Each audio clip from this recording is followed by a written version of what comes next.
Hey there, everyone. Welcome to the Bird's Nest Podcast. I'm Joe Donahue. Thank you so much for joining us. It was another solid showing for Team USA.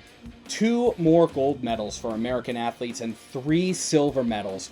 Plus, we had the debut of men's ice hockey featuring the return of NHL players to the ice, and so much more happened today. It was such a wide variety. There was ups, there were downs. It was a wild roller coaster of a ride today, but I'm going to start with something that's probably part of the fabric of Philadelphia, which is the underdogs. Philly loves the Rocky story because it's someone who fights, comes back, and wins based on his own efforts. It really speaks to the blue-collar vibe that this city gives off. We saw that with the 2017 Philadelphia Eagles, the first Super Bowl team to come from the city of Philadelphia, playing with a backup quarterback, coming out as the underdog team against the behemoth New England Patriots under Tom Brady and Bill Belichick. And we saw that Philadelphia Eagles team bring home the first Lombardi trophy.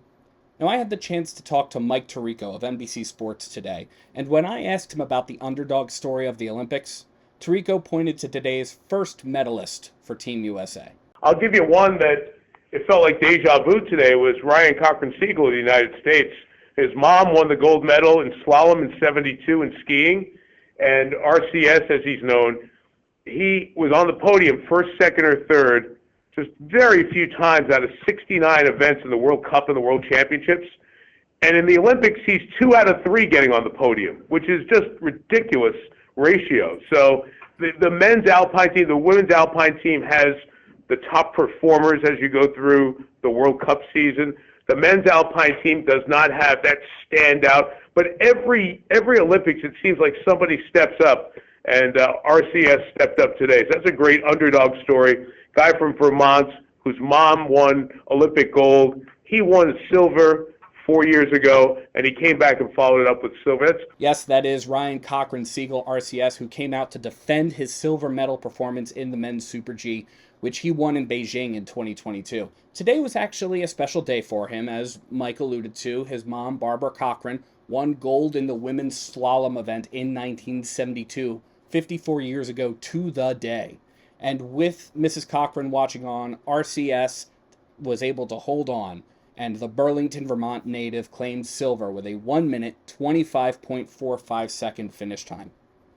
Now, RCS was only beaten by Switzerland's Franjo van Almen, and if you remember that name, that's because he won the men's downhill alpine skiing event earlier in these games. He claimed gold in this event with 1 minute, 25.32 seconds, just 13 hundredths of a second faster than RCS.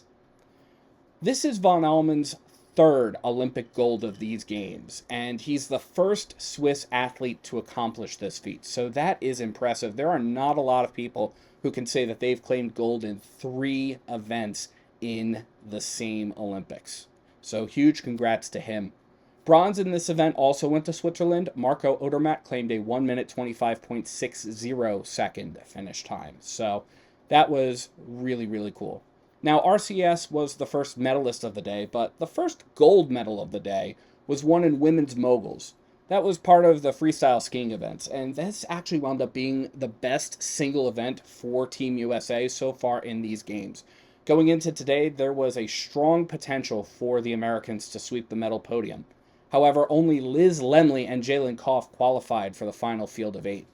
Liz Lemley raced down the track and pulled off a few great jumps and handled the turns well, and secured the gold medal for Team USA with a final score in the women's moguls of 82.30. It was a nail-biting finish as Austria's Jakara Anthony had to race and could have challenged for a medal spot, but a mid-landing bobble by Anthony caused her to finish off the podium at 8th. Now, while Team USA didn't sweep the podium simply because there weren't as many Americans as possible to sweep the podium with, Frances Perrine Lafont claimed the bronze medal in this event. Koff was able to defend her silver medal performance from Beijing 2022 with an 80.77 score. This gave Team USA its first multi-medal performance of the Games. And that gave way to another medal hopeful and probably one of the most anticipated gold medal heavyweights today. This came in the 1,000 meter speed skating competition. Jordan Stolz came into these games heralded as the fastest skater on ice. Speed skating has been very tightly contested this year. In order to win gold, you've had to be setting Olympic records in your events. Stolz already holds the world record of 1 minute 5.37 seconds, but the speed skating record has stood at the Olympic level since 2002. It was set at 1 minute 7.18 seconds by Gerard van Velde of the Netherlands. Stolz was able to best that time with a 1 minute 6.28 second finish time to put him into the gold medal position.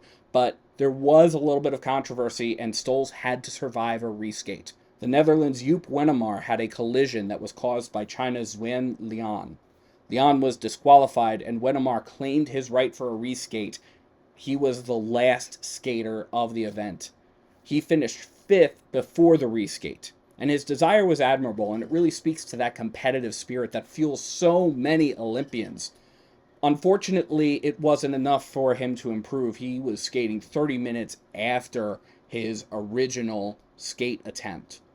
So that was going to pose a real hard challenge, and unfortunately, Wennemar was unable to improve his position, which is definitely a shame, because if he had improved his position, or if he had not had that collision in the beginning, he probably would have had a really strong chance at a medal. Silver went to the Netherlands' Jenning de Boo, who finished half a second behind Stolz at 1 minute 6.78 seconds, while bronze went to China's Ning Zhongyan, who finished with a 1 minute 7.34 seconds. Now, as I mentioned, there were 3 silver medal performances. We talked about 2 of them already. We talked about RCS as the top, as the underdog. We talked about Koff claiming her silver medal, defending her silver medal from 2022, claiming that alongside her American teammate. And the third silver came in the ice dancing free skate competition, featuring the return of Madison Chock and Evan Bates. When we last left Chock and Bates coming off their gold medal in the team competition, Chock and Bates were in a virtual tie with France's Laurent Fournier-Beau and Guillaume Cizeron. Chock and Bates put on a stellar performance with their penultimate performance, and they rocketed up to the top of the leaderboard for a little bit. But in the end, Fournier-Beau and Cizeron put on a better performance and were able to best Chock and Bates by more than a point. So Chock and Bates claimed silver. Bronze was claimed in the performance by Piper Gillet and Paul Poirier.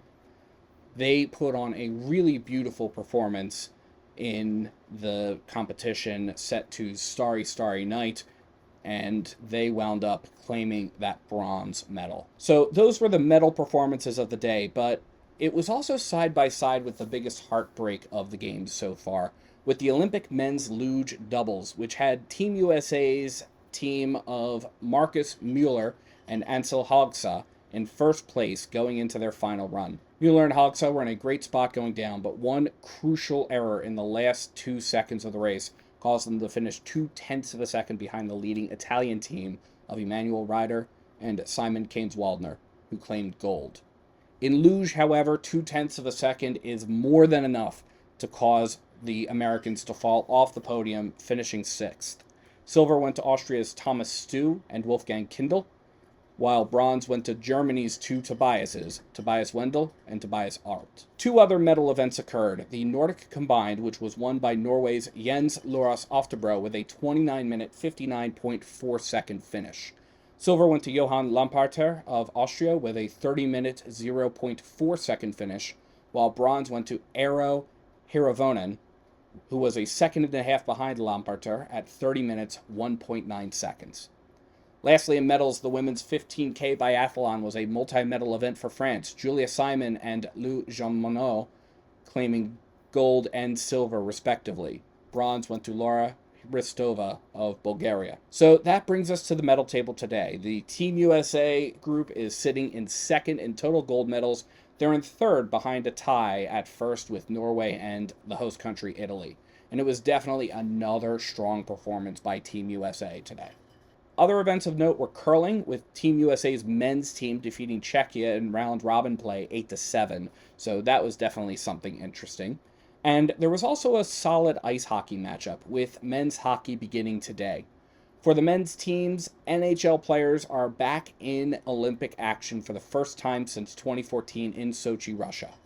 And there was, in fact, a Philly connection here. Flyers defender Rasmus Ristolainen played for Team Finland. Team Finland wound up losing 4-1 to Slovakia. Ristolainen was on the ice for less than a period and had 3 shots on goal in that time, so not the best performance from him. But the more interesting matchup was Italy playing Sweden. This was another one of those underdog stories. The Italians had no NHL players. They were huge underdogs against the Swedes. All of their team was comprised of NHL players. But the game was actually a one-score lead for Sweden at 3-2 through the start of the third period. The final 20 minutes of play, however, was total domination for Sweden. Sweden totaled 60 shots on goal in the entire game and came away with a 5-2 victory. So that brings us to tomorrow, and the big thing that I'm going to be watching tomorrow is the women's halfpipe final. That's going to feature America's best chance for a medal in that event, Chloe Kim, who's a standout snowboarder, finishing atop the leaderboard going into the final. There were also 3 other Americans who qualified for the final, Maddie Mastro and Bia Kim, so we will definitely see those, and they could factor into the medal round as well. We'll also see the Team USA men's hockey team take the ice to play Latvia for the first time, and several more curling matchups. So tomorrow is going to be a loaded day. And as Mike Tirico pointed out, anything can happen. But that's the joy of the Olympics. Every morning you wake up, something happens that you had no idea was going to happen from some far off corner of the country or some far off corner of the world. So that's what I think is the magic of these 17 days, 16 days of competition. You don't necessarily have to know the individuals involved to get fully invested. And RCS was a perfect example of that today, and we'll find another one, dig him out or her out somewhere tomorrow. And let me know what you think in the comments below. What are your thoughts about Olympic competition so far? What are you looking forward to seeing? What are your thoughts about today's events? Let me know. And thank you so much to everyone for tuning in to the Bird's Nest Podcast. You can support the Bird's Nest Podcast by liking and subscribing to Bird's Nest Media right here on YouTube, as well as by sharing to your social media pages. You can also find us on SoundCloud, iTunes, Amazon Podcasts, Spotify, the Odyssey app, iHeartRadio, pretty much anywhere you get your podcasts. Please visit birdsnestmedia.com for additional Eagles, NFL, and Olympic coverage, and that's where you can also find our Substack subscription page. And if you feel so inclined to support us in a different way, you can find the link to our Patreon in the description below or at birdsnestmedia.com. Thank you so much for tuning in. Let's go Eagles, and let's go Team USA.